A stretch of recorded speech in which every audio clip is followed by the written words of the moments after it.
Hello friend, आप सबका स्वागत है हमारे यूट्यूब चैनल स्टडी टीम में। तो चलिए आज की क्लास शुरू करते हैं। और आज की क्लास में हम हिंदी और जीएस का प्रैक्टिस सेट सॉल्व करेंगे। तो चलिए शुरू करते हैं। तो क्या है कि निर्देश प्रश्न संख्या 1 से 5 तक के उत्तर निम्नलिखित गद्यांश के आधार पर दीजिए। ठीक है, तो चलिए हम पहला क्वेश्चन पढ़ते हैं। तो उपयुक्त गद्यांश का सर्वोत्तम शीर्षक क्या है? ठीक है, हमको बताना है कि उपयुक्त गद्यांश का सर्वोत्तम शीर्षक क्या होगा। तो हम गद्यांश पढ़ते हैं। तो यह है कि विज्ञान का ढोल मस्तिष्क के डंडे से बोलता है और साहित्य की कलिका का विकास हृदय की वायु होता है।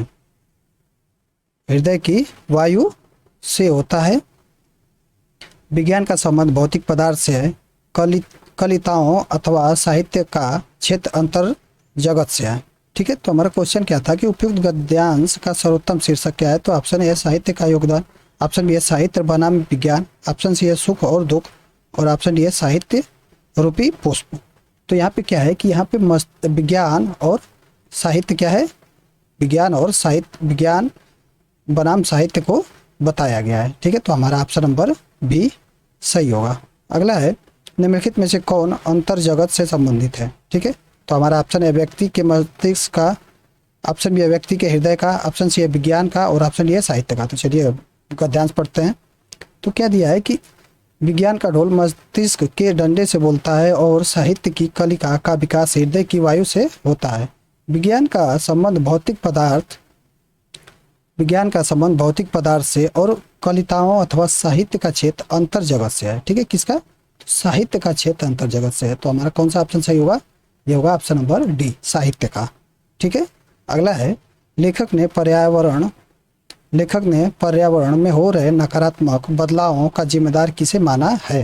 तो ऑप्शन ए वैज्ञानिकों को, ऑप्शन बी है विज्ञान को, ऑप्शन सी है साहित्यकारों को, और ऑप्शन डी है साहित्य को। तो चलिए गद्यांश पढ़ते हैं और इसका भी उत्तर देते हैं। तो आपने यहाँ तक पढ़ा था कि विज्ञान पदार्थ की सहेतुक व्याख्या करता है और साहित्य उन सब का सौंदर्य युक्त प्रभाव मानव हृदय पर डालता है। विज्ञान का सत्य साहित्य के सत्य से भिन्न है। विज्ञान में 1 और 1 2 होते हैं, जबकि साहित्य में 11 हो जाते हैं। वैज्ञानिक पुष्पों की पंखुड़ियां तोड़ डालता है, उसके पराग और पंखुड़ियों की सहेतुक व्याख्या कर डालता है। ठीक है, कर डालता है। साहित्य पुष्प के विकास और म्लानता से जीवन के विकास और विनाश का मनोहर संबंध जोड़ता है। एक और साहित्य समझ व्यक्ति की आंतरिक शक्ति को जगाती है और उसे नैतिक रूप से उत्तम बनाती है तथा लोगों को प्रेरित करता है कि वे दूसरों के जीवन को आनंदमय बनाएं। वहीं दूसरी ओर वैज्ञानिक क्रियाकलाप ऐसे कार्यों को प्रोत्साहन देता है जो मानव को तत्काल रूप से तो बड़े सुखदायी प्रतीत होते हैं, परंतु उस क्रियाकलाप से होने वाले नुकसान को दूसरे लोगों यहाँ तक कि आगामी पीढ़ी को भी झेलना पड़ता है। पर्यावरण में हो रहे नकारात्मक बदलाव इसका उत्तम उदाहरण है। तो हमारा क्वेश्चन क्या था? क्वेश्चन ये था कि लेखक ने पर्यावरण में हो रहे नकारात्मक बदलावों का जिम्मेदार किसे माना है? तो यहाँ पे क्या है कि यहाँ पे किसको हो जाएगा? तो ये विज्ञान को हो जाएगा। कौन सा ऑप्शन? तो हमारा ऑप्शन नंबर बी सही होगा। विज्ञान को लेखक ने पर्यावरण में हो रहे नकारात्मक बदलावों का जिम्मेदार किसको माना है? तो विज्ञान को माना है। अगला है व्यक्ति को नैतिक रूप से उत्तम बनाने के लिए लेखक किसकी समझ आवश्यक मानता है? ठीक है, तो ऑप्शन ए वैज्ञानिक क्रियाकलापों की, ऑप्शन बी है समाज की, ऑप्शन सी है साहित्यकारों के निजी अनुभवों की, और ऑप्शन ए इनमें से कोई नहीं। तो चलिए गद्यांश हम देखते हैं। तो गद्यांश ये यहाँ पे है कि एक और साहित्यिक समझ व्यक्ति को आंतरिक शक्ति को जगाती है और उसे नैतिक रूप से उत्तम बनाती है। तो हमारा क्वेश्चन क्या था कि व्यक्ति को नैतिक रूप से उत्तम बनाने के लिए लेखक किसकी समझ आवश्यक मानता है? तो हमारा ऑप्शन था वैज्ञानिक क्रियाकलापों की, ऑप्शन बी है समाज की, और ऑप्शन सी है साहित्यकारों के निजी अनुभव की। ठीक है, तो क्या है कि इसमें से कोई आंसर नहीं होगा। ऑप्शन नंबर डी हमारा सही होगा, इनमें से कोई नहीं है। ठीक है, क्योंकि यहाँ पे दिया है कि एक साहित्यिक समझ व्यक्ति को आंतरिक शक्ति को जगाती है और उसे नैतिक रूप से उत्तम बनाती है, लेकिन यहाँ पे ऐसा कुछ नहीं है। तो ऑप्शन नंबर डी सही होगा। अगला है लेखक के अनुसार साहित्य पुष्प की म्लानता का संबंध किससे जोड़ता है। ठीक है, लेखक के अनुसार साहित्य पुष्प की म्लानता का संबंध किससे जोड़ता है। तो हमारा ऑप्शन है जीवन के विनाश से, ऑप्शन बी है पुष्प की पंखुड़ियों को तोड़ने से, ऑप्शन सी है मानव मस्तिष्क से, और ऑप्शन डी है इनमें से कोई नहीं। तो चलिए गद्यांश देखते हैं। तो यहाँ पे था कि साहित्य पुष्प के विकास और म्लानता से जीवन के विकास और विनाश का मनोहर संबंध जोड़ता है। किससे? तो जीवन के विनाश। कौन सा ऑप्शन हमारा सही होगा? जीवन के विनाश, ऑप्शन नंबर ए सही होगा। ठीक है, अगला देखते हैं। अगला है शब्द युग्म अश्व अश्म का सही अर्थ क्या होगा। ठीक है, अश्व और अश्म का सही अर्थ हमको बताना है क्या होगा। तो ऑप्शन ए घोड़ा गाड़ी, ऑप्शन बी है हाथी रथ, ऑप्शन सी है घोड़ा मार्ग, और ऑप्शन डी है घोड़ा पत्थर। तो अश्व माने क्या होता है? तो अश्व माने होता है घोड़ा। ठीक है, और अश्म माने क्या होता है? तो अश्म माने होता है पत्थर। ठीक है, क्या होता है? तो पत्थर होता है। तो कौन सा ऑप्शन सही होगा? तो ऑप्शन नंबर डी सही होगा। आगे देखते हैं। आगे निम्नलिखित में से शुद्ध वाक्य की पहचान करें। ठीक है, शुद्ध वाक्य हमको बताना है कि इसमें से कौन है। तो ऑप्शन है मेरा अनुग्रह है कि आप मेरे घर आने का कष्ट करें, ऑप्शन बी है तुम केवल बोलना मात्र जानते हो, ऑप्शन सी है बेटी पराये का धन होती है, और ऑप्शन डी है ठंडे घड़े का पानी पिलाइए। तो इसमें क्या है कि इसमें शुद्ध वाक्य कौन सा होगा? तो इसमें होगा हमारा बेटी पराये का धन होती है। ऑप्शन नंबर सी क्या है? हमारा शुद्ध वाक्य है। ठीक है, और ये क्या है यहाँ पे कि मेरा अनुग्रह है कि आप मेरे घर आने का कष्ट करें। यहाँ पे अनुग्रह नहीं होता है, यहाँ पे क्या होगा? यहाँ पे क्या होगा? यहाँ पे आग्रह होगा। अगर इसको आप शुद्ध बनाएंगे तो यहाँ पे क्या होगा? आग्रह होगा। मेरा आग्रह है कि आप मेरे घर आने का यहाँ पे क्या होगा? यहाँ पे कष्ट नहीं होगा, क्या होगा? अनुग्रह करें। दूसरा है तुम केवल बोलना मात्र जानते हो, तुम केवल बोलना मात्र जानते हो। यहाँ पे क्या है? मात्र गलत है, यहाँ पे मात्र का प्रयोग नहीं होगा। ठीक है, इसलिए ये अशुद्ध वाक्य था। और इसमें क्या है? ठंडे घड़े का पानी पिलाइए, ठंडे घड़े का पानी पिलाइए। तो यहाँ पे क्या होगा कि यहाँ पे शुद्ध होगा इसका कि घड़े का ठंडा पानी पिलाइए, घड़े का ठंडा पानी पिलाइए। ठीक है, चलिए अगला देखते हैं। अगला है निम्नलिखित में से शुद्ध वाक्य की पहचान करें। ठीक है, शुद्ध वाक्य बताना है कि इसमें से कौन शुद्ध वाक्य है। तो ऑप्शन ए किसी दल ने संसद में इस बात पर आपत्ति की है, ऑप्शन बी किसी दल ने संसद पर इस बात में आपत्ति की है, ऑप्शन सी किसी दल ने संसद में इस बात पर आपत्ति प्रकट की है, और ऑप्शन डी किसी दल ने संसद में इस बात से आपत्ति प्रकट की है। तो कौन सा ऑप्शन सही होगा इसमें?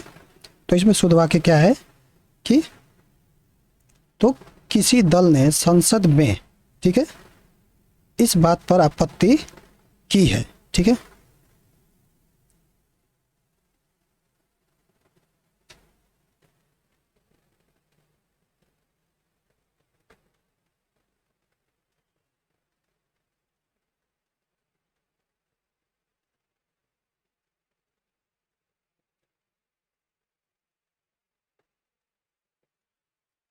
तो कौन सा ऑप्शन सही होगा? तो ये होगा ऑप्शन नंबर ए सही होगा। ठीक है, ये क्या है? ये शुद्ध है। अगला है कि निम्नलिखित में से शुद्ध वर्तनीय वाले शब्द को पहचान कीजिए। निम्नलिखित में से शुद्ध वर्तनीय वाले शब्द की पहचान कीजिए। तो ऑप्शन ए निश्चेष्ट, ऑप्शन बी है नूपुर, ऑप्शन सी है पटाक्षेप, और ऑप्शन डी है प्रतिकूल। कौन सा ऑप्शन सही होगा इसमें? तो इसमें शुद्ध वर्तनी वाला हमको शब्द बताना है, तो कौन सा होगा? तो ये होगा हमारा निश्चेष्ट, ऑप्शन नंबर ए सही होगा। ठीक है, यहाँ पे नुपुर क्या है? ये नुपुर गलत है, इसका शुद्ध रूप होगा न में बड़ाऊ की मात्रा होता है, नुपुर। ये है हमारा शुद्ध रूप। पटाक्षेप का क्या होगा? तो पटाक्षेप ऐसे लिखा जाता है शुद्ध रूप। और प्रतिकूल प्रतिकूल, क में बड़ा की मात्रा होगी। ठीक है, चलिए अगला देखते हैं हम। शुद्ध वर्तनीय वाले शब्द की पहचान करें। ठीक है, फिर बताना है कि इसमें वर्तनीय रूप से कौन शुद्ध है। तो भूखड़, ऑप्शन बी है भूखड़, ऑप्शन सी है भूखड़ और ऑप्शन डी है भूखखड़। तो कौन सा इसमें वर्तनीय रूप से शुद्ध है? तो इसमें भूखड़ कैसे लिखा जाता है? तो ये है हमारा भूखड़, ऐसे लिखा जाता है। ऑप्शन नंबर बी सही होगा। अगला है अशुद्ध वर्तनीय वाले शब्द की पहचान करें। ठीक है, अशुद्ध वर्तनीय वाला शब्द बताना है कि कौन इसमें वर्तनीय रूप से अशुद्ध लिखा गया है। ठीक है, तो ऑप्शन ए है साहित्यिक, ऑप्शन बी है सदुपदेश, ऑप्शन सी है स्वातंत्र्य और ऑप्शन डी है संयोजिनी।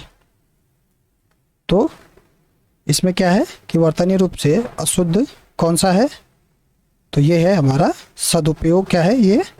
वर्तनीय रूप से अशुद्ध है। इसका शुद्ध रूप क्या होगा? तो ये होगा शुद्ध रूप द में छोटा ओ की मात्रा होगा।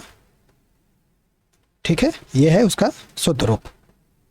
ऑप्शन नंबर बी क्या है? ये अशुद्ध है, तो ऑप्शन नंबर बी हमारा सही होगा। अगला देखते हैं हम, निम्नलिखित में से कौन मोक्ष का पर्यायवाची नहीं है? ठीक है, मोक्ष का पर्यायवाची कौन नहीं है हमको बताना है। तो ऑप्शन ए है साध, ऑप्शन बी है निर्वाण, ऑप्शन सी है अपवर्ग और ऑप्शन डी है परम पद। तो मोक्ष का पर्यायवाची कौन नहीं है इसमें? तो इसमें मोक्ष का पर्यायवाची कौन नहीं होगा? तो ये होगा हमारा ऑप्शन नंबर ए। क्या है ये? मोक्ष का पर्यायवाची नहीं है। ठीक है, मोक्ष का पर्यायवाची कौन कौन है? तो निर्वाण क्या है? मोक्ष का पर्यायवाची है। अपवर्ग भी मोक्ष का पर्यायवाची है और परम पद भी क्या है? ये मोक्ष का पर्यायवाची है। ठीक है, साध किसका पर्यायवाची है? तो ये महल का पर्यायवाची है। इसका और पर्यायवाची क्या होगा? तो इसका और होगा प्रसाद, राजनिवास, राजमहल आदि, ये सब इसके पर्यायवाची है। ठीक है, अगला देखते हैं हम। अगला है अर्कजा किसका पर्यायवाची है? अर्कजा किसका पर्यायवाची है? तो ऑप्शन ए है यमुना, ऑप्शन बी है गंगा, ऑप्शन सी है लक्ष्मी और ऑप्शन डी है पार्वती। तो अर्कजा किसका पर्यायवाची है? तो ये अर्कजा यमुना का पर्यायवाची है। ऑप्शन नंबर ए सही होगा। अगला देखते हैं हम, अनेकार्थी शब्द जात रूप का अर्थ निम्नलिखित में से कौन सा नहीं है? ठीक है, जात रूप का अर्थ निम्नलिखित में से कौन सा नहीं है वो बताना है। तो ऑप्शन ए है सुंदर, ऑप्शन बी है धतूरा, ऑप्शन सी है सोना और ऑप्शन डी है कुम्हार। तो जात रूप का अर्थ कौन इसमें से नहीं है? तो वो है हमारा ऑप्शन नंबर डी। क्या है? कुम्हार। ये जात रूप का अनेकार्थी शब्द नहीं है। बाकी सुंदर, धतूरा और सोना ये क्या है? जात रूप के क्या है? अनेकार्थी शब्द है। ठीक है, चलिए अगला देखते हैं हम।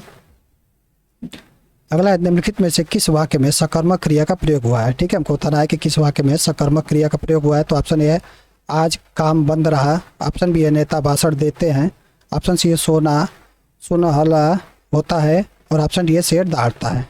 तो इसमें सकर्मक क्रिया किस में है? तो इसमें सकर्मक क्रिया है नेता भाषण देता है। ऑप्शन नंबर बी सही होगा। ठीक है, चलिए अगला देखते हैं हम। मनोहर पढ़ता होगा, इस वाक्य में कौन सा काल है? मनोहर पढ़ता होगा वाक्य में कौन सा काल है? तो ऑप्शन ए है सामान्य भविष्य काल, ऑप्शन बी है हेतुमत भविष्य, ऑप्शन बी सी है संभाव्य वर्तमान और ऑप्शन डी है संदिग्ध वर्तमान। तो इसमें मोहन पढ़ता होगा में कौन सा काल है?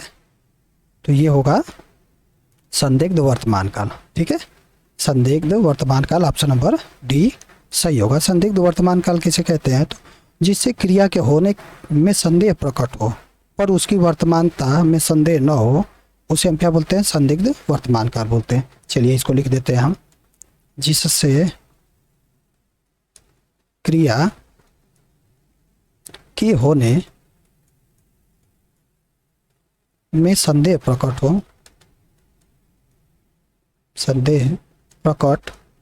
हो पर उसकी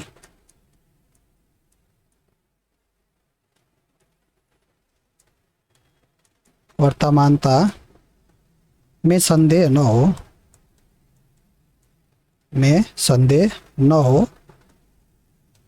उसे हम संदिग्ध वर्तमान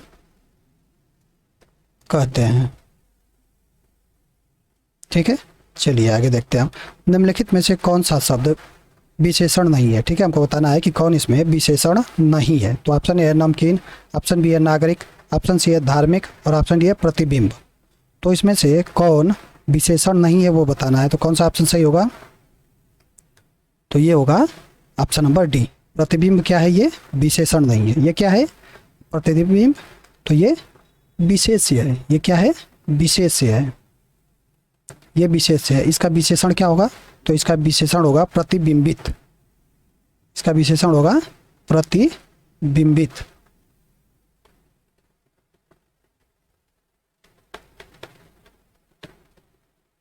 ये इसका विशेषण होगा। ठीक है, चलिए अगला देखते हैं हम।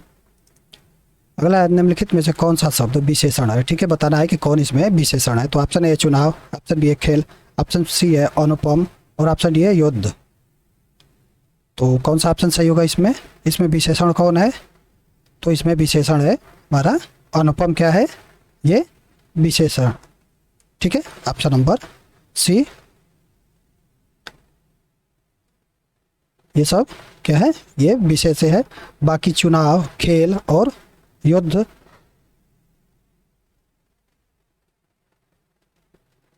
ये योद्धा है। चुनाव, खेल और योद्धा ये सब क्या है? तो ये सब तीनों, ये तीनों क्या है? विशेष्य हैं। बाकी अनुपम क्या है? ये विशेषण है। ठीक है, चलिए अगला देखते हैं। अगला है बीमारी के कारण राजन आज आ न सका। यह वाक्य किस प्रकार का है? बीमारी के कारण राजन आज आ न सका, यह वाक्य किस प्रकार का है? तो ऑप्शन ए सरल वाक्य, ऑप्शन बी है मिश्र वाक्य, ऑप्शन सी है संयुक्त वाक्य और ऑप्शन डी है विस्मयवाचक वाक्य। तो कौन सा ऑप्शन सही होगा इसमें? बीमारी के कारण राजन आज आ न सका, ये क्या है? ये सरल वाक्य है। ऑप्शन नंबर ए सही होगा। अगला देखते हैं हम।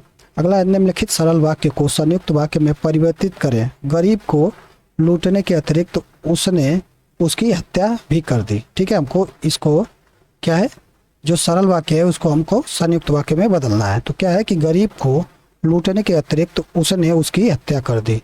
तो हमारा ऑप्शन है उसने गरीब की हत्या करके उसे लूट लिया और ऑप्शन बी है उसने न केवल गरीब को लूटा बल्कि उसकी हत्या भी कर दी। ऑप्शन सी है उसने हत्या करने के बाद गरीब को लूटा और ऑप्शन डी है उसने गरीब की हत्या की ताकि उसे लूट सके। तो इसमें आपको संयुक्त वाक्य कौन सा होगा इसका? तो इसका संयुक्त वाक्य होगा हमारा ऑप्शन नंबर बी।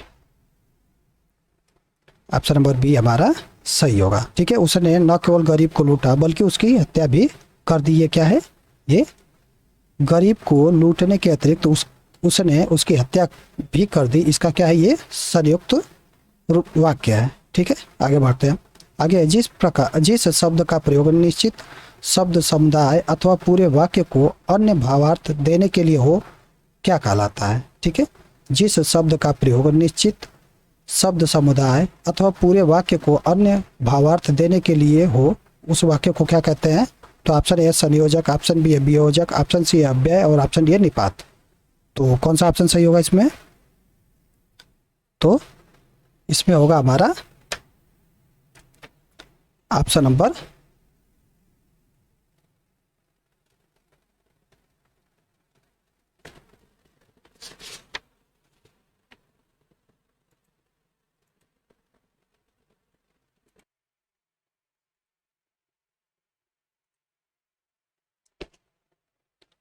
तो कौन सा ऑप्शन सही होगा इसमें? तो ये होगा हमारा ऑप्शन नंबर डी, निपात। ठीक है, जिस शब्द का प्रयोग निश्चित शब्द समुदाय अथवा पूरे वाक्य को अन्य भावार्थ देने के लिए किया जाता है उसे हम क्या बोलते हैं? उसे हम निपात कहते हैं। ठीक है, अगला देखते हैं हम। अगला है महर्षि में कौन सी संधि है? ठीक है, महर्षि में कौन सी संधि है वो आपको बताना है। तो ऑप्शन ए दीर्घ स्वर संधि, ऑप्शन बी है गुण स्वर संधि, ऑप्शन सी है वृद्धि स्वर संधि और ऑप्शन डी है आदि स्वर संधि। तो महर्षि का संधि विच्छेद करेंगे तो क्या होगा? तो ये होगा महाधन ऋषि। ठीक है, ये होगा महाधन ऋषि। तो इसमें क्या है कि आ और री का क्या हो रहा है? प्रयोग हो रहा है। तो ये कौन सा संधि होगा? तो ये होगा गुण स्वर संधि। ठीक है, तो ऑप्शन नंबर बी हमारा सही होगा। ठीक है, आगे देखते हैं। आगे उद्धार का सही संधि विच्छेद क्या होगा? उद्धार का सही संधि विच्छेद बताना है तो ऑप्शन ए है उत प्लस धार, ऑप्शन बी है उत प्लस हार, ऑप्शन सी है उ प्लस आधार और ऑप्शन डी है उद प्लस दार। तो उद्धार का सही संधि विच्छेद क्या होगा? तो ये होगा उत प्लस हार।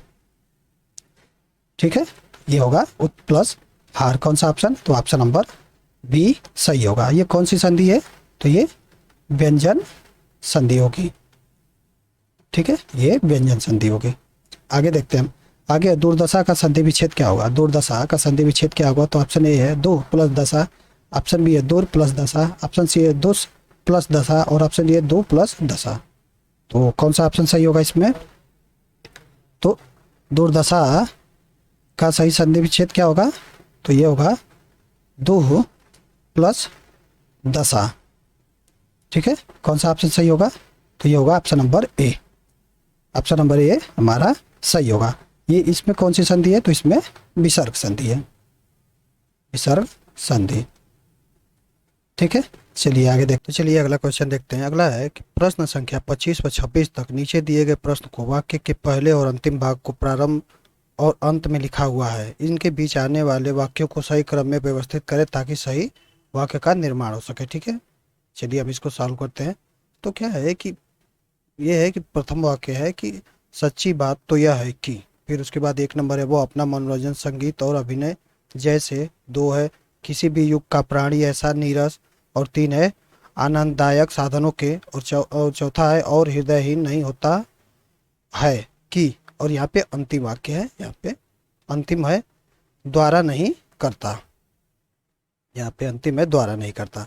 तो चलिए हम ऑप्शन से इसको एक एक करके क्रम वाइज व्यवस्थित करते हैं और देखते हैं कि कौन सा वाक्य का निर्माण सही तरीके से हो रहा है। तो पहला लेते हैं। पहला दिया है कि एक नंबर पहले लेंगे, तो पहला तो हम यही लेंगे कि सच्ची बात तो यह है कि वह अपना मनोरंजन संगीत और अभिनय जैसे, ठीक है, एक नंबर हो गया। अभिनय जैसे, फिर उसके बाद तीन नंबर अभिनय जैसे आनंददायक साधनों के, फिर तीन नंबर के बाद दो नंबर नए साधनों के किसी भी युग का प्राणी ऐसा नीरस। ठीक है, यहाँ पे क्या है कि तीन नंबर के बाद दो नंबर जो आ रहा है ये क्या है? सही वाक्य का निर्माण नहीं हो रहा है। इससे आप पढ़ेंगे तो आपको ऐसा प्रतीत होगा कि ये निर्माण नहीं हो रहा है। तो हम इस ऑप्शन को गलत लेते हैं और अगला ऑप्शन चेक करते हैं। बी वाला ऑप्शन चेक करते हैं हम। तो बी वाले में क्या है कि पहले तीन नंबर लेना है। तो पहले तो हम यही लेंगे कि सच्ची बात तो यह है कि, सच्ची बात तो यह है कि, फिर तीन नंबर आनंददायक साधनों के, फिर उसके बाद दो नंबर आनंद साधनों के किसी भी युग का प्राणी ऐसा नीरस। ठीक है, यहाँ पे क्या है कि आनंददायक साधनों के बाद ये किसी भी प्राणी, किसी भी युग का प्राणी ऐसा नीरस, फिर उसके बाद चार नंबर लेंगे और हृदयहीन नहीं होता।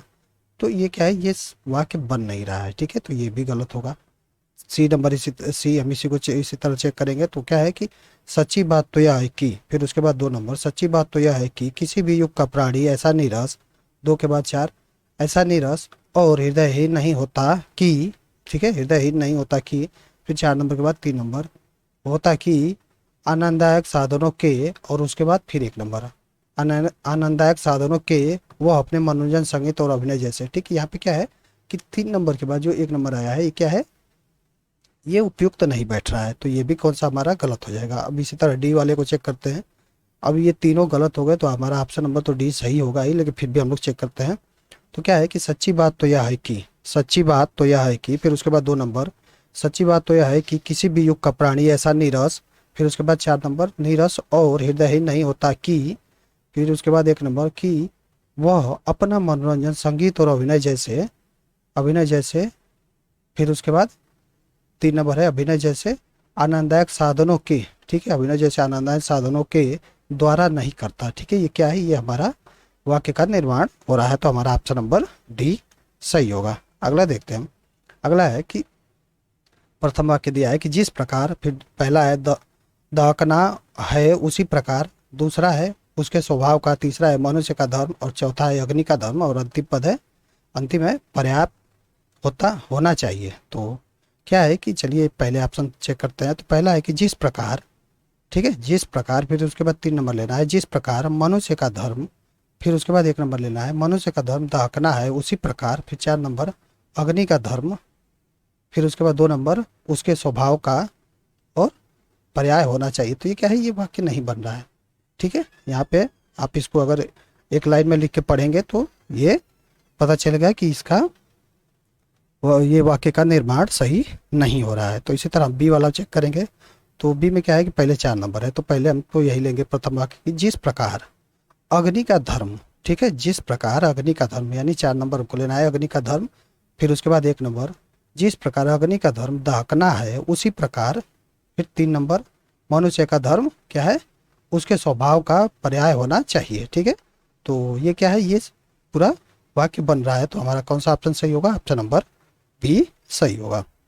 अगला देखते हैं हम। अगला है, हवा में हस्ताक्षर काव्य के रचनाकार कौन है। हवा में हस्ताक्षर काव्य के रचनाकार कौन है, वो हमको बताना है। तो ऑप्शन ए है कैलाश वाजपेयी, ऑप्शन बी है रमेश चंद्र शाह, ऑप्शन सी है चंद्रकांत देवताले, और ऑप्शन डी है काशीनाथ सिंह।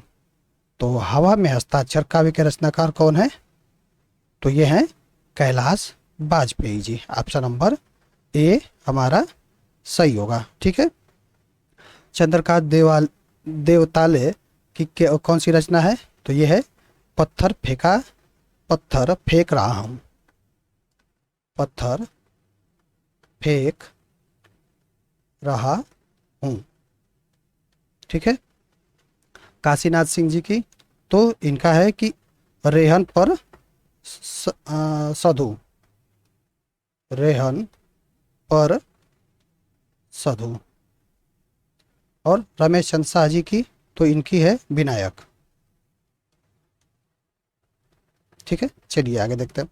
अगला है, अतीत के चलचित्र के रचयिता, अतीत के चलचित्र के रचयिता कौन है वो बताना है। तो ऑप्शन ए है जयशंकर प्रसाद, ऑप्शन बी है सूर्यकांत त्रिपाठी निराला, ऑप्शन सी है महादेवी वर्मा, और ऑप्शन ए सुमित्रानंद पंत। तो कौन सा ऑप्शन सही होगा, तो अतीत के चलचित्र के रचयिता हैं Mahadevi Varma, option number C सही होगा। ठीक है, चलिए आगे देखते हैं। आगे, निम्नलिखित में से कौन सा विलोम युग्म त्रुटिपूर्ण है। ठीक है, हमको बताना है कि कौन सा इसमें विलोम युग्म है जिसमें त्रुटि नहीं है। तो ऑप्शन ए सहयोगी प्रतियोगी, ऑप्शन बी है संशोधित संशोधित और असंशोधित, ऑप्शन सी है शालीन दृष्ट, और ऑप्शन डी है साप वरदान। तो कौन सा ऑप्शन सही होगा इसमें, तो इसमें होगा हमारा ऑप्शन नंबर सी, क्या है शालीन और दृष्ट, ये क्या है विलोम युग्म है जिसमें त्रुटि नहीं है। ठीक है, ऑप्शन नंबर सी हमारा सही होगा। अगला देखते हैं हम। अगला है, अवनी का विलोम क्या है। अवनी का विलोम क्या है, तो ऑप्शन ए है सौनी, ऑप्शन बी है अंबर, ऑप्शन सी है अवर, और ऑप्शन डी है अवगत। तो अवनी का विलोम क्या होगा, तो अवनी का विलोम होगा अंबर। हमारा ऑप्शन नंबर बी सही होगा, ऑप्शन नंबर बी सही होगा अंबर। ठीक है, चलिए आगे देखते हैं हम। आगे है कि अगला है कि कपूत का विलोम क्या होगा। कपूत का विलोम क्या होगा, तो ऑप्शन ए निपुत, ऑप्शन बी है सपूत, ऑप्शन सी है पुत, और ऑप्शन डी है कपूती। तो कपूत का विलोम क्या होगा, तो कपूत का विलोम होगा सपूत, ऑप्शन नंबर बी हमारा सही होगा। अगला देखते हैं हम। अगला है द्रत, द्रत नहीं ये द्रुत है। द्रुत का विलोम क्या होगा, द्रुत का विलोम क्या होगा, तो ऑप्शन ए है मंथर, ऑप्शन बी अंतराल, ऑप्शन सी अंतिम, और ऑप्शन डी अद्भुत। तो द्रुत का विलोम क्या होगा, तो द्रुत का विलोम होगा मंथर, ऑप्शन नंबर ए सही होगा। ठीक है, चलिए आगे देखते हैं। आगे है ऊँट का तत्सम रूप क्या होगा। ठीक है, ऊँट का हमको तत्सम रूप बताना है कि ऊँट का तत्सम रूप क्या होगा। तो ऑप्शन ए उष्ट्रिका, ऑप्शन बी है उष्ट, ऑप्शन सी है उष्ट्र, और ऑप्शन डी है ओ दिग्रीवा।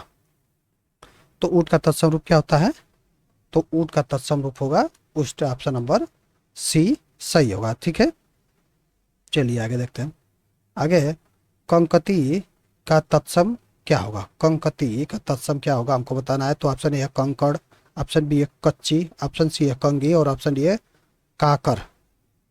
तो किसका कंकती का क्या होगा, तो कंकती का होगा हमारा ऑप्शन नंबर सी। कंगी क्या है, कंकती का तत्सम है। चलिए, और केला, केला का तत्सम क्या होगा, तो केला का तत्सम हमको बताना है। तो ऑप्शन ए है केरी, ऑप्शन बी है केली, ऑप्शन सी है कदंत, कदन और ऑप्शन डी है कदली। तो केला का तत्सम क्या होगा? तो केला का तत्सम होगा कदली। ऑप्शन नंबर डी सही होगा। ठीक है, आगे बढ़ते हैं। आगे है, ऐसी बात सदा से होती रही है, वाक्य में अव्यय के किस भेद का प्रयोग हुआ है? ऐसी बात सदा से होती रही है, वाक्य में अव्यय के किस भेद का प्रयोग हुआ है वो बताना है। तो ऑप्शन है स्थानवाचक, ऑप्शन बी है दिशावाचक, ऑप्शन सी है स्थितिवाचक और ऑप्शन डी है इनमें से कोई नहीं। तो इसमें किस अव्यय अव्यय भेद का प्रयोग हुआ है? तो इसमें हुआ है कि ये कौन सा है? तो इसमें ऑप्शन होगा ऑप्शन नंबर डी, इनमें से कोई नहीं। ठीक है, इसमें इसमें क्या हुआ है कि ऐसी बात सदा से होती रही है, इसमें क्या हुआ है? तो इसमें कालवाचक अव्यय का प्रयोग हुआ है।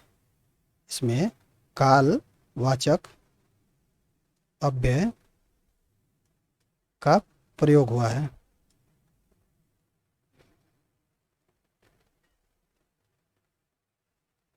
है।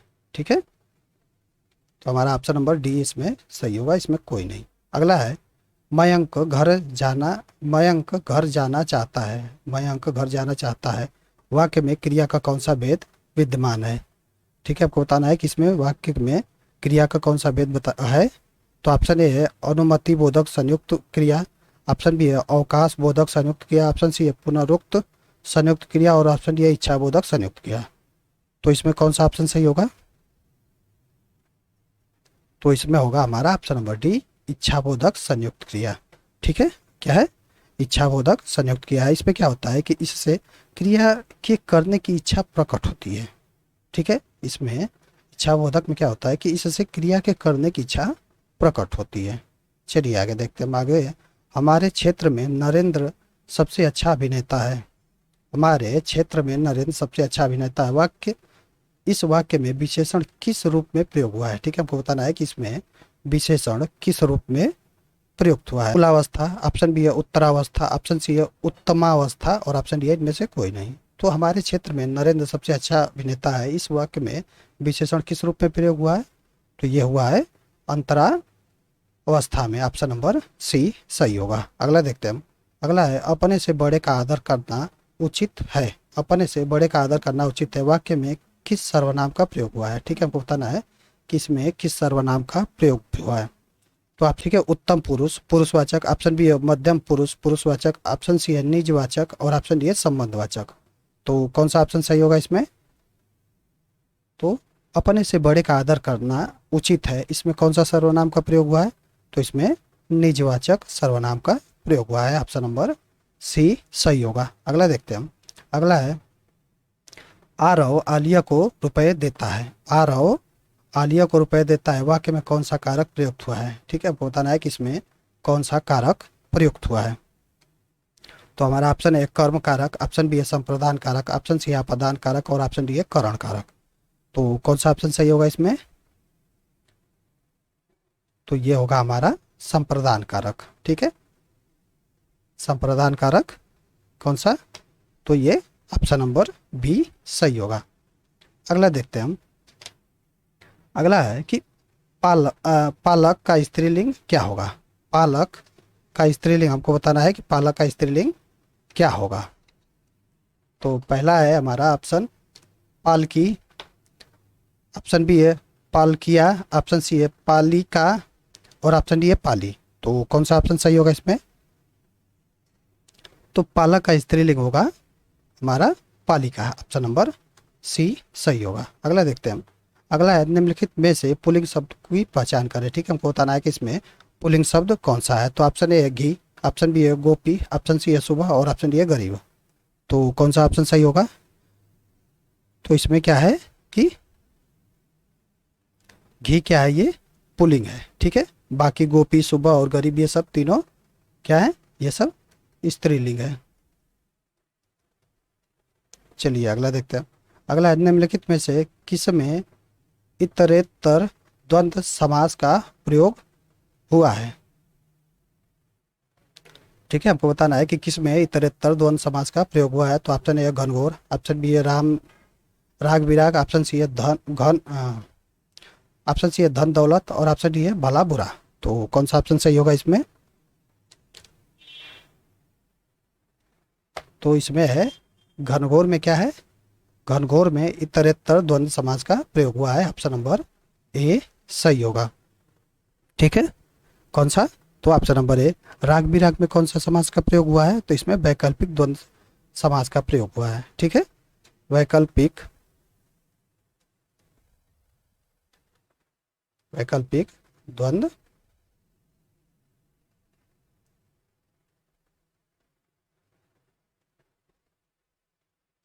और धन दौलत में कौन किस समास का प्रयोग हुआ है, तो धन दौलत में यह है समाहार द्वंद्व का, समाहार द्वंद्व का प्रयोग हुआ है। इसी तरह भला बुरा में वैकल्पिक द्वंद्व का। ठीक है, चलिए आगे देखते हैं। आगे दिए गए विकल्प में से किस में बहुब्रीहि समास विद्यमान नहीं है। ठीक है, हमको बताना है कि किस में बहुब्रीहि समास नहीं है। तो ऑप्शन ए पंचानन, ऑप्शन बी है त्रिभुज, ऑप्शन सी है विफल और ऑप्शन डी है परमेश्वर। तो कौन सा ऑप्शन सही होगा, तो ये है हमारा ऑप्शन नंबर डी, परमेश्वर। क्या है, परमेश्वर बहुब्रीहि समास नहीं है। ठीक है, ये क्या है, तो ये कर्मधारय समास है, कर्मधारय समास। ठीक है, इसमें क्या है, तो कर्मधारय समास है। फिर उसके बाद पंचानन और त्रिभुज और विफल ये सब क्या है, ये सब बहुब्रीहि समास है, ये सब बहुब्रीहि समास है। चलिए अगला देखते हैं। अगला है भूल सुधार अथवा अनुवाद व्यक्त करने के लिए किस कोष्टक का प्रयोग किया जाता है। भूल सुधार अथवा अनुवाद व्यक्त करने के लिए किस कोष्टक का प्रयोग किया जाता है, तो ऑप्शन ए है वर्गाकार कोष्टक, ऑप्शन बी है लघु कोष्टक, ऑप्शन सी है सर्पाकार कोष्टक और ऑप्शन डी है इनमें से कोई नहीं। तो कौन सा ऑप्शन सही होगा इसमें, तो भूल सुधार अथवा अनुवाद व्यक्त करने के लिए क्या है, वर्गाकार कोष्टक का प्रयोग किया जाता है। ठीक है, ऑप्शन नंबर ए सही होगा। अगला देखते हैं हम। अगला है निम्नलिखित में से कौन से शब्द अविकारी होते हैं। ठीक है, हमको बताना है कि कौन से शब्द अविकारी होते हैं। तो ऑप्शन ए क्रिया, ऑप्शन बी है विशेषण, ऑप्शन सी है क्रिया विशेषण और ऑप्शन डी इनमें से कोई नहीं।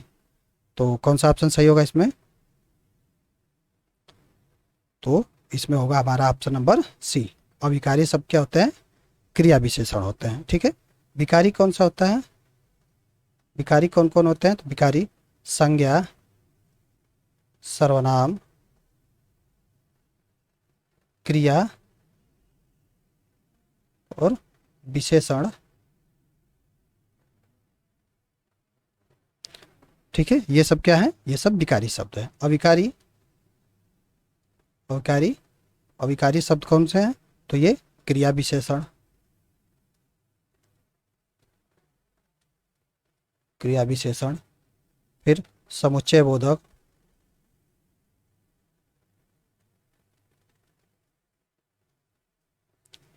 संबंध बोधक और विस्मयादि बोधक,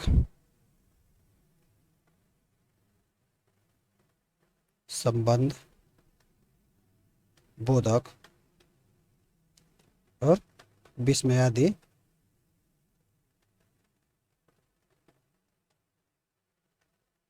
ठीक है, चलिए अगला देखते हैं।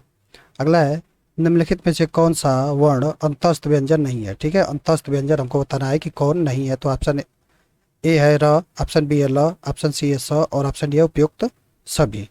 तो कौन सा ऑप्शन सही होगा इसमें, तो अंतस्थ व्यंजन कौन है, कौन नहीं है हमको बताना है।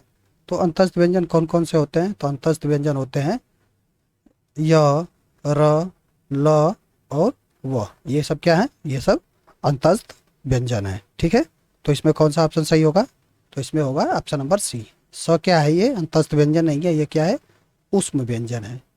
क्या है, ऊष्म व्यंजन है। ऊष्म व्यंजन और कौन कौन से होते हैं, तो स स और ह, ये क्या है, ऊष्म व्यंजन है। ठीक है, अगला देखते हैं हम। अगला है निम्नलिखित में से किस समूह में सभी वर्ण अल्प प्राण है। ठीक है, हमको बताना है कि किस में सभी वर्ण अल्प प्राण है। तो ऑप्शन ए है त, ध, न, ऑप्शन बी है ट, ड, ड, ढ और ऑप्शन सी है स, अ, ई और ऑप्शन डी है च, द, म। तो कौन सा ऑप्शन सही होगा इसमें, तो ये है ऑप्शन नंबर डी, ठीक है, ऑप्शन नंबर डी क्या है, च द म, ये क्या है, सभी अल्प प्राण है। ठीक है, चलिए अगला देखते हैं। अगला है, भारतीय अंकों का अंतर्राष्ट्रीय स्वरूप संविधान के किस अनुच्छेद में अंतर्निहित है। भारतीय अंकों का अंतर्राष्ट्रीय स्वरूप संविधान के किस अनुच्छेद में अंतर्निहित है, हमको बताना है। तो ऑप्शन ए अनुच्छेद 341 एक, ऑप्शन बी अनुच्छेद 342 एक, ऑप्शन सी अनुच्छेद 343 एक और ऑप्शन डी अनुच्छेद 344 एक में। तो कौन सा ऑप्शन सही होगा इसमें। तो ये होगा ऑप्शन नंबर सी अनुच्छेद 343 एक में। ठीक है, चलिए अगला देखते हैं। अगला है, निम्नलिखित में से किस शब्द में अनुस्वार ध्वनि प्रयुक्त हुई है। ठीक है, हमको बताना है कि किस शब्द में अनुस्वार ध्वनि प्रयुक्त हुई है। तो ऑप्शन ए है कलमुहा, ऑप्शन बी है कंजूस, ऑप्शन सी है अल्पस और ऑप्शन डी है आवृत। तो कौन सा ऑप्शन सही होगा इसमें। तो ये होगा ऑप्शन नंबर बी हमारा सही होगा। कंजूस में क्या है कि अनुस्वार ध्वनि का प्रयोग हुआ है। ठीक है, क्वेश्चन है कि निम्नलिखित में से किसे क्विक सिल्वर कहते हैं। ठीक है, किसे क्विक सिल्वर कहते हैं। तो ऑप्शन ए चांदी, ऑप्शन बी है एल्युमिनियम, ऑप्शन सी है पारा और ऑप्शन डी है जस्ता। तो क्विक सिल्वर किसे कहते हैं। तो ये है ऑप्शन नंबर सी, पारा को हम क्या बोलते हैं, क्विक सिल्वर कहते हैं। ठीक है, चलिए अगला देखते हैं। अगला है, एस्पिरिन का रासायनिक नाम क्या होता है। एस्पिरिन का रासायनिक नाम क्या होता है। तो ऑप्शन ए सैलिसिलिक अम्ल, ऑप्शन बी एसिटिक सैलिसिलिक अम्ल, ऑप्शन सी है मेथिल सैलिसिलेट और ऑप्शन डी है सोडियम सैलिसिलेट। तो एस्पिरिन का रासायनिक नाम क्या होता है। तो एस्पिरिन का रासायनिक नाम होगा एसिटिक सैलिसिलिक अम्ल, ऑप्शन नंबर बी सही होगा। ठीक है, चलिए अगला देखते हैं। अगला है, निम्नलिखित में से कौन सा यौगिक विंटर ग्रीन तेल कहलाता है। ठीक है, कौन सा यौगिक विंटर ग्रीन तेल कहलाता है, हमको बताना है। तो option A methyl salicylate, option B है फेनिल सैलिसिलेट और ऑप्शन सी है फेनिल एसीटेट और ऑप्शन डी है फेनिल बेंजोएट। तो कौन सा ऑप्शन सही होगा। तो इसमें क्या है कि विंटर ग्रीन तेल हम किसे कहते हैं, यह है मेथिल सैलिसिलेट, ऑप्शन नंबर ए सही होगा। ठीक है, चलिए अगला देखते हैं। अगला है, निम्नलिखित में से कौन सा ऐसा प्राणी है जिसमें रक्त नहीं होता परंतु वह श्वसन करता है। ठीक है, हमको बताना है कि कौन सा ऐसा प्राणी होता है जिसमें रक्त तो नहीं होता है परंतु वह श्वसन करता है। तो ऑप्शन ए मछली, ऑप्शन बी है केचुआ, ऑप्शन सी है तिलचट्टा और ऑप्शन डी है हाइड्रा। तो कौन सा ऑप्शन सही होगा इसमें। तो ये है ऑप्शन नंबर डी, हाइड्रा। क्या है, हाइड्रा एक ऐसा प्राणी है जिसमें रक्त नहीं होता परंतु वह क्या करता है, वह श्वसन करता है। ठीक है, ऑप्शन नंबर डी सही होगा। अगला है, भूटान से भारत का कौन सा राज्य नहीं लगता। ठीक है, भूटान से भारत का कौन सा राज्य नहीं लगता वो बताना है। तो ऑप्शन ए है सिक्किम, ऑप्शन बी है असम, ऑप्शन सी है पश्चिम बंगाल और ऑप्शन डी है मेघालय। तो कौन सा ऑप्शन सही होगा।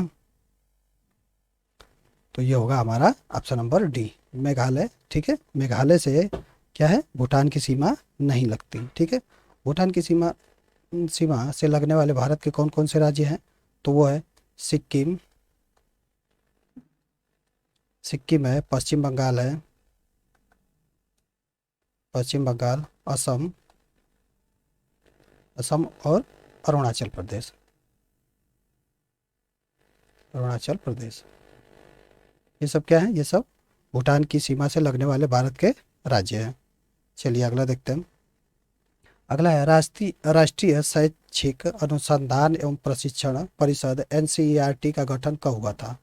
ठीक है, हमको बताना है कि एनसीईआरटी का गठन कब हुआ था। तो option A April 1971, option B है सितंबर 1961, ऑप्शन सी है मार्च 1964 और ऑप्शन डी है मई 1967। तो कौन सा ऑप्शन सही होगा इसमें।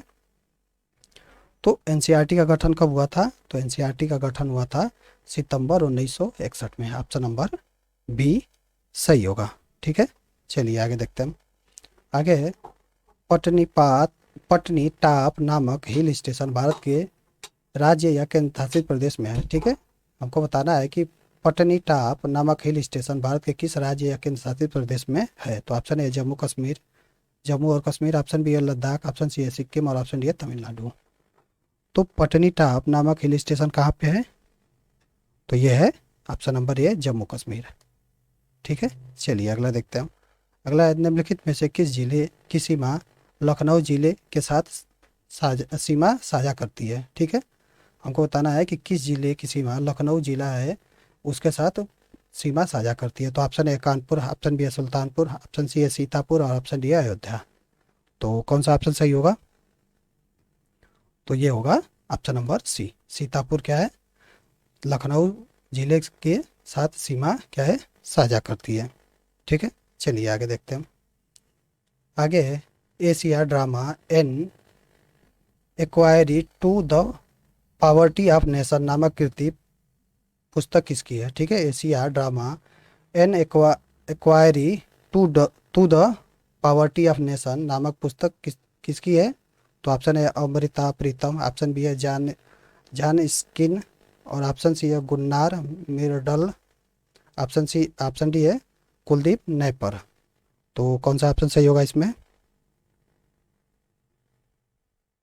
तो ये होगा गुरनार मिर्डल, ऑप्शन नंबर सी हमारा सही होगा। अगला देखते हैं हम। अगला है पीपुल लिबरेशन आर्मी किस देश की सेना का नाम है? पीपुल लिबरेशन आर्मी किस देश की सेना का नाम है? तो ऑप्शन ए है रूस, ऑप्शन बी है यूएसए, ऑप्शन सी है चीन और ऑप्शन डी है यूके। तो कौन सा ऑप्शन सही होगा? तो ये होगा ऑप्शन नंबर सी, चीन। पीपुल लिबरेशन आर्मी किसकी है, किस देश की सीमा का नाम सेना का नाम है? तो यह है चीन का। अगला देखते हैं हम। अगला है इम्पीरियल पैलेस किस देश में स्थित एक राष्ट्रीय स्मारक है? इम्पीरियल पैलेस किस देश में स्थित एक राष्ट्रीय स्मारक है? तो ऑप्शन ए है कनाडा, ऑप्शन बी है जापान, ऑप्शन सी है यूके और ऑप्शन डी है डेनमार्क। तो कौन सा ऑप्शन सही होगा इसमें? तो ये होगा इम्पीरियल पैलेस कहाँ पे है? तो ये जापान में है, ऑप्शन नंबर बी सही होगा। अगला देखते हैं हम। अगला है न्याय दर्शन के प्रतिपादक कौन थे? न्याय दर्शन के प्रतिपादक कौन थे? तो ऑप्शन ए है गौतम, ऑप्शन बी है महर्षि चावार्क और ऑप्शन सी है कपिल मुनि और ऑप्शन डी है कर्णाद मुनि। तो न्याय दर्शन के प्रतिपादक कौन थे? तो कौन सा ऑप्शन सही होगा ये? तो ये होगा ऑप्शन नंबर ए गौतम। ठीक है, महर्षि गौतम क्या है, न्याय दर्शन का प्रतिपादन किया था। चलिए अगला देखते हैं। अगला है उत्तर प्रदेश में राष्ट्रपति शासन आखिरी बार कब लगा था? उत्तर प्रदेश में राष्ट्रपति शासन आखिरी बार कब लगा था वो बताना है। तो ऑप्शन ए है वर्ष 1999 में, ऑप्शन बी है वर्ष 2002 में, ऑप्शन सी है वर्ष 2004 में और ऑप्शन डी है वर्ष 2006 में। तो कौन सा ऑप्शन सही होगा? तो उत्तर प्रदेश में राष्ट्रपति शासन आखिरी बार कब लगा था? तो ये लगा था ऑप्शन नंबर बी हमारा होगा वर्ष 2002 में लगा था। ठीक है, चलिए अगला देखते हैं हम। अगला है कि दुनिया में किस धर्म के लोगों की संख्या सर्वाधिक है? ठीक है, दुनिया में किस धर्म के लोगों की संख्या सर्वाधिक है? तो ऑप्शन ए है बौद्ध धर्म, ऑप्शन बी है ईसाई धर्म, ऑप्शन सी है इस्लाम और ऑप्शन डी है हिंदू धर्म। तो कौन सा ऑप्शन सही होगा? तो ये होगा ऑप्शन नंबर बी, ईसाई धर्म की संख्या दुनिया में सबसे ज़्यादा है। ठीक है, चलिए अगला देखते हैं हम। अगला है निम्नलिखित में से कौन सा सही सुमेल नहीं है? ठीक है, हमको बताना है कि इसमें से कौन सा सही सुमेल मतलब वो सही नहीं है। तो ऑप्शन ए है भूदान आंदोलन विनोबा भावे, ऑप्शन बी है चिपको आंदोलन सुंदरलाल बहुगुणा, ऑप्शन सी है सदाकत आश्रम डॉक्टर राजेंद्र प्रसाद और ऑप्शन डी है पवनार आश्रम मदन मोहन मालवीय। तो कौन सा ऑप्शन सही होगा इसमें? तो ये होगा हमारा ऑप्शन नंबर डी। क्या है ये सही सुमेल नहीं है। ठीक है, यहाँ पे पवनार आश्रम क्या होगा, मदन मोहन मालवीय नहीं होगा, क्या होगा, विनोबा भावे होगा।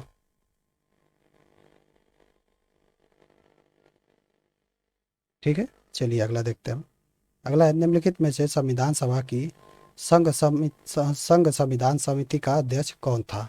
ठीक है, संविधान सभा की संघ संविधान समिति का अध्यक्ष कौन था वो बताना है। तो option A doctor Bhimrao Ambedkar, option B है सरदार पटेल, ऑप्शन सी है जवाहरलाल नेहरू और ऑप्शन डी है जेपी कृपलानी। कौन सा ऑप्शन सही होगा इसमें? तो ये होगा हमारा option number C, Jawaharlal Nehru. ठीक है, संविधान सभा की संघ संविधान समिति का अध्यक्ष कौन थे? तो वो थे Jawaharlal Nehru, option number C हमारा सही होगा। अगला देखते हैं हम। अगला है भारत में फ्रांसीसियों ने अपना सबसे पहला कारखाना कहाँ लगाया था? ठीक है, फ्रांसीसियों ने अपना सबसे पहला कारखाना कहाँ लगाया था? तो ऑप्शन ए है सूरत, ऑप्शन बी है कालीकट, ऑप्शन सी है पुलिकट और ऑप्शन डी है कोचीन। तो कौन सा ऑप्शन सही होगा? तो फ्रांसीसियों ने अपना पहला कारखाना कहाँ लगाया था? सूरत में लगाया था और किस सन में लगाया था? तो ये 1668 में लगाया था। ठीक है, 1668 में लगाया था। चलिए अगला क्वेश्चन है, निम्नलिखित में से कौन सा देश स्थल रुद्ध है? ठीक है, हमको बताना है कि कौन सा देश है जो स्थल रुद्ध है। तो ऑप्शन ए है पेरू, ऑप्शन बी है उरुग्वे, ऑप्शन सी है बोलीविया और ऑप्शन डी है सूरीनाम। तो कौन सा ऑप्शन सही होगा इसमें? तो ये है हमारा ऑप्शन नंबर सी, बोलीविया। क्या है? बोलीविया देश है जो स्थल रुद्ध है। ठीक है, चलिए अगला देखते हैं। तो अगला है प्रातः काल में गाया जाने वाला राग। प्रातः काल में गाया जाने वाला राग को क्या कहते हैं? तो ऑप्शन ए दरबारी, ऑप्शन बी है भीम पलासी, ऑप्शन सी है टोडी और ऑप्शन डी है भोपाली। तो कौन सा ऑप्शन सही होगा? तो ये होगा राग दरबारी। प्रातः काल में प्राचीन में क्या गाया जाता था? तो राग दरबारी गाया जाता था। ठीक है, चलिए अगला क्वेश्चन है कि स्वतंत्रता पूर्व किसने राष्ट्रीय आय के आकलन प्रस्तुत किए थे? ठीक है, तो हमको बताना है कि स्वतंत्रता पूर्व किसने राष्ट्रीय आय के आकलन प्रस्तुत किए थे। तो ऑप्शन ए दादा भाई नौरोजी, ऑप्शन बी है फिंडले सिराज, ऑप्शन सी है VKR राव, ऑप्शन डी है उपयुक्त सभी। तो कौन सा ऑप्शन सही होगा इसमें? तो ये होगा ऑप्शन नंबर डी। ठीक है, उपयुक्त सभी। दादा भाई नौरोजी, ठीक है, दादा भाई नौरोजी पहले व्यक्ति थे जिन्होंने राष्ट्रीय आय और प्रति व्यक्ति आय का आकलन किया था।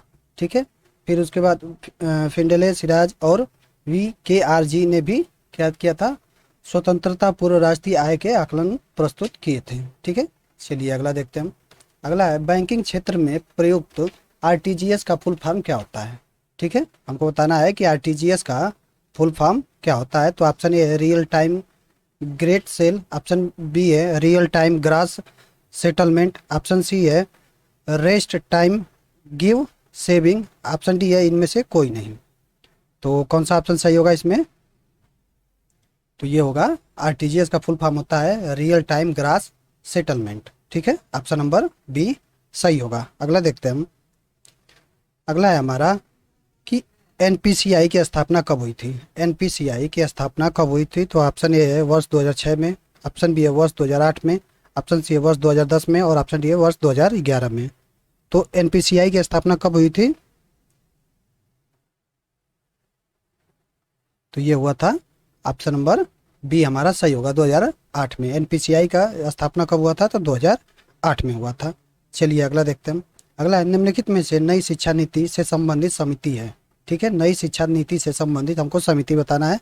तो ऑप्शन ए DR गाडगिल समिति, ऑप्शन बी है रतन P पटल समिति, ऑप्शन सी है गोईपोरिया समिति और ऑप्शन डी है TSR सुब्रमण्यम समिति। तो कौन सा ऑप्शन सही होगा? तो नई शिक्षा नीति से संबंधित कौन सी समिति है? तो ये है TSR सुब्रमण्यम समिति, ऑप्शन नंबर डी सही होगा। चलिए अगला देखते हैं हम। चलिए कि निम्नलिखित में से प्रथम पिछड़ा वर्ग आयोग किसे माना जाता है? ठीक है, प्रथम पिछड़ा वर्ग आयोग किसे माना जाता है? तो ऑप्शन ए है केलकर आयोग, ऑप्शन बी है कालेकर आयोग और ऑप्शन डी सी है मंडल आयोग और ऑप्शन डी इनमें से कोई नहीं। तो कौन सा ऑप्शन सही होगा इसमें?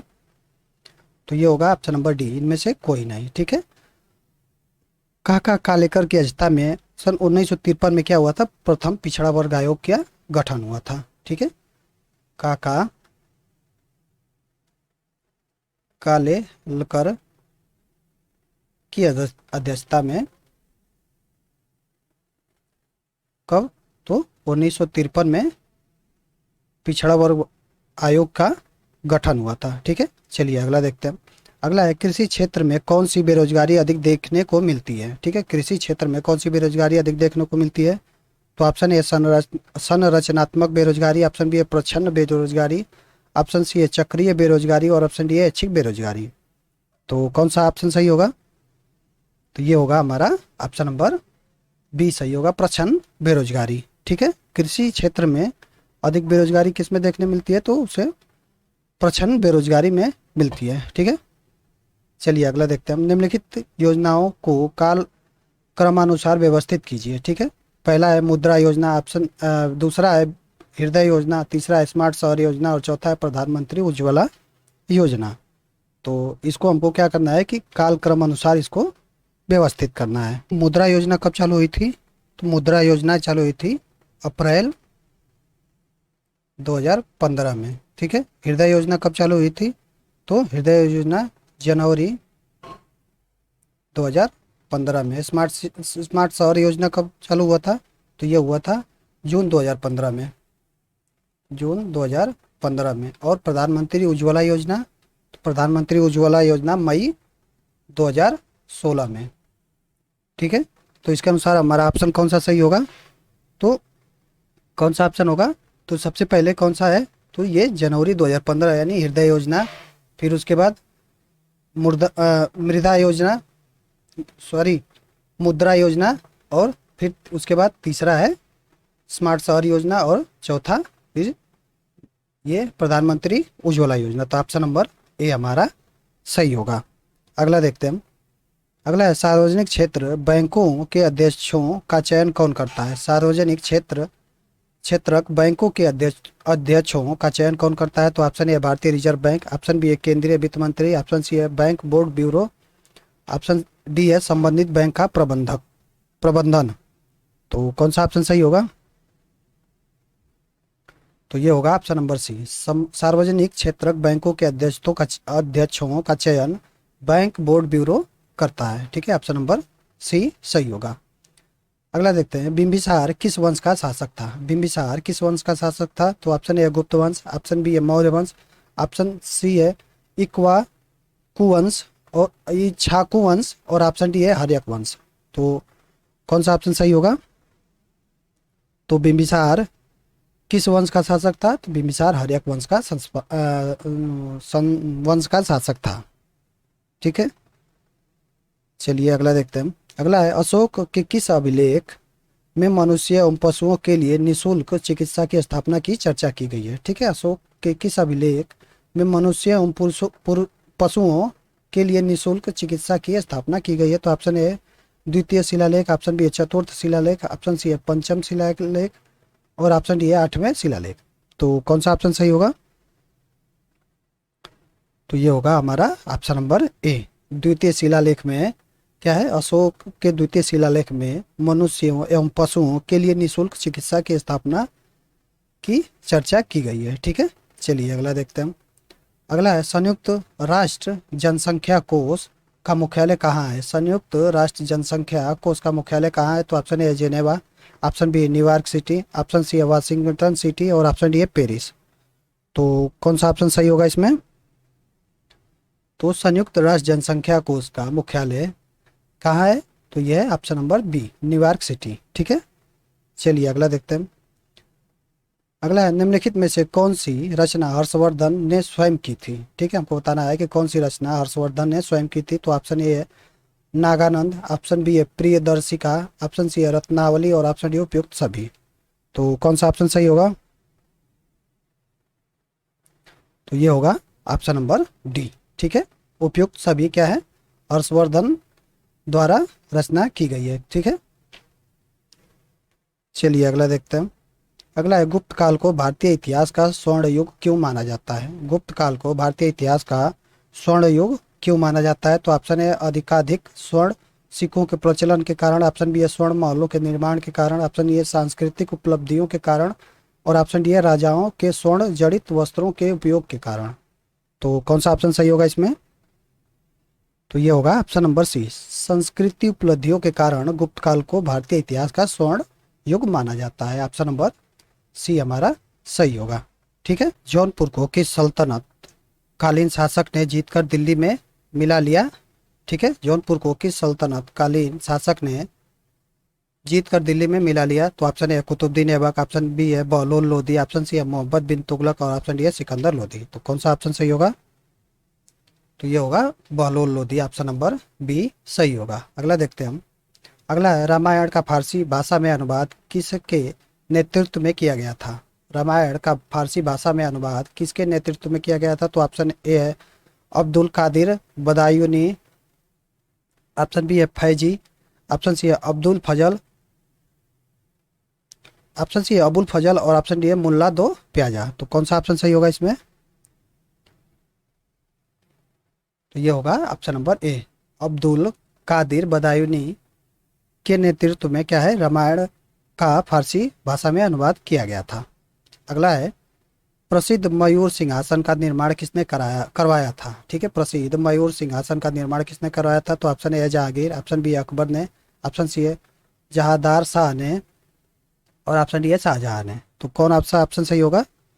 तो प्रसिद्ध मयूर सिंहासन का निर्माण किसने कराया था? तो शाहजहां ने करवाया था। ऑप्शन नंबर डी सही होगा। अगला है सुभाष चंद्र बोस के राजनीतिक गुरु कौन थे? ठीक है, सुभाष चंद्र बोस के राजनीतिक गुरु कौन से? तो option A Gopal Krishna Gokhale, option B है महात्मा गांधी, ऑप्शन सी है चित्तरंजन दास, और ऑप्शन डी है क्रिस्टोफर दास। तो सुभाष चंद्र बोस के राजनीतिक गुरु कौन थे? तो ये है सुभाष चंद्र बोस के राजनीतिक गुरु थे Chittaranjan Das. Option number C सही होगा। अगला है निम्नलिखित में से किसने लॉर्ड कर्जन के प्रशासन की तुलना औरंगजेब से की थी?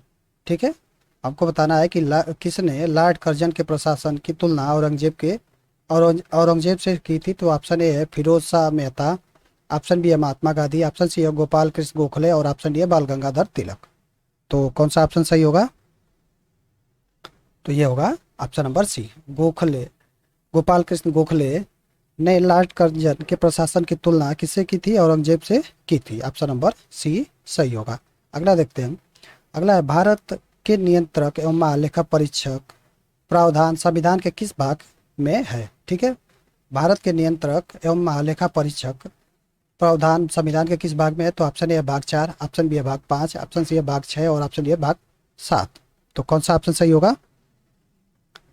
तो ये होगा ऑप्शन नंबर बी, भाग 5 में है।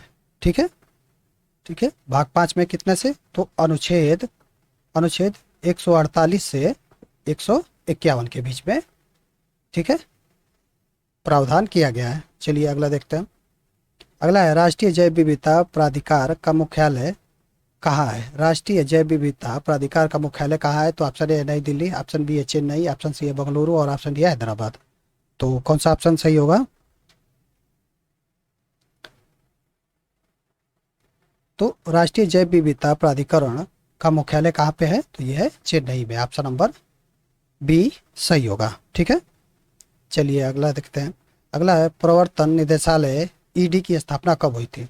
प्रवर्तन निदेशालय ईडी की स्थापना कब हुई थी? तो ऑप्शन ए है वर्ष 1952 में, ऑप्शन बी है 1953 में, ऑप्शन सी है वर्ष 1956 में, और ऑप्शन डी है वर्ष 1959 में। तो प्रवर्तन निदेशालय ईडी की स्थापना कब हुई थी? तो ईडी की स्थापना हुई थी 1 मई 1956 में। कब? 1 मई 1956 में। ठीक है, तो कौन सा ऑप्शन सही होगा? तो ये होगा ऑप्शन नंबर सी हमारा सही होगा। अगला देखते हैं हम। अगला है national bio fertiliser development centre कहाँ है? National bio fertiliser development centre कहाँ है? तो option A Ghaziabad, option B है लखनऊ, ऑप्शन सी है गौतम बुद्ध नगर, और ऑप्शन डी है बुलंदशहर। तो कौन सा ऑप्शन सही होगा? तो ये है कि national bio fertiliser development centre कहाँ पे है? तो ये गाजियाबाद में। ऑप्शन नंबर ए सही होगा।